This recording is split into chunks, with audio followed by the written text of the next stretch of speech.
Alors le projet Val Thorens, c'est un projet qui est né de quelqu'un de l'équipe, qui est un passionné de montagne, qui a pris contact avec eux pour leur soumettre l'idée de l'expérience immersive réelle.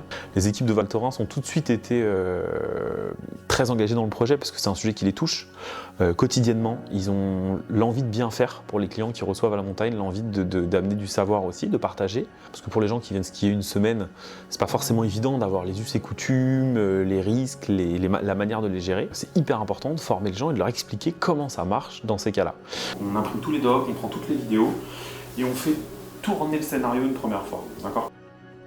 Chez Human Experience, on a une méthodologie un petit peu particulière. La différence qu'on apporte, c'est qu'on est plusieurs à être formés en tant que formateur et coach, en neurosciences par exemple, ou sur le disque, et du coup on est parti du postulat de se dire comment on va donner quelque chose aux gens, tant sur le plan personnel, dans ce scénario-là, qui repartent de l'expérience en ayant appris sur eux, et aussi appris sur la montagne. Mes premières attentes par rapport aux clients, ça va être de vraiment comprendre leur quotidien, comprendre aussi les différents métiers qu'on va du coup inclure dans les expériences pour pouvoir me familiariser avec les différents rôles, pour comprendre aussi leurs réactions sur le thème qui a été choisi lors de l'expérience, pour pouvoir du coup créer et adapter des personnages en phase avec ce qui se passe vraiment dans la vraie vie. Je prends beaucoup de recul.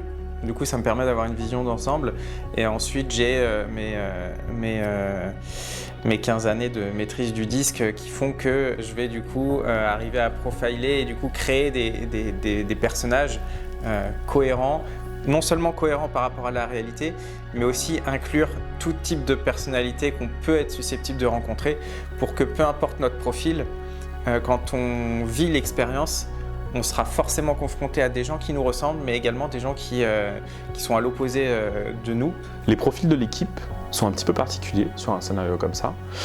Ils sont composés de deux grandes équipes. Il y a l'équipe de la montagne, qui sont les sachants, qui sont les gens qui ont le vrai savoir. Nous, on n'est pas des sachants de la montagne, absolument pas. On est spécialistes de l'immersion, mais en aucun cas des sachants de la montagne. Donc on va récupérer un maximum d'infos chez les sachants de la montagne, qui nous expliquent comment ça se passe dans ces cas-là, quels sont les systèmes qu'on met en place et autres pour que l'expérience soit le plus réaliste possible. Et ensuite, il y a notre équipe qui prend le relais, où là, on met en place les game designers, ceux qui vont écrire l'histoire, définir comment on les amène à comprendre et à absorber une information pour les clients. L'équipe de graphisme visuel qui va créer les supports, créer les vidéos qu'on va envoyer en temps réel pendant l'expérience Avalanche. Et l'équipe marketing et commerce qui va dire ok, très bien, maintenant qu'on a ce produit-là, comment on va le diffuser, comment on va le faire connaître aux gens et comment on va pouvoir le vendre.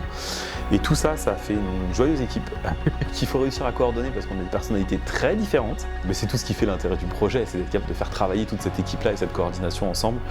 Et c'est là qu'on sort des projets fous. Mon rôle chez Human Experience, c'est vraiment d'être le premier rempart d'entrée pour l'équipe, c'est-à-dire que je vais qualifier le besoin du client, essayer de comprendre un petit peu sa demande, m'occuper de faire travailler d'abord mes neurones à moi créatifs. Je ne suis pas la plus créative de l'équipe, mais en tout cas, j'essaye de réfléchir à ça. Ça va beaucoup être l'office de tourisme qui va mettre en avant ce nouveau produit, qui vont communiquer auprès de leurs hôtels partenaires et les hôtels de la vallée. Et ensuite, de pouvoir passer un brief correct aux équipes du Game Lab pour qu'on puisse faire une proposition au mieux aux clients par rapport à ses besoins. Souvent, quand on fait phosphorer des idées, on peut s'éloigner un peu du sujet et moi, j'ai pour rôle de revenir toujours à ce qui a été vu avec le client.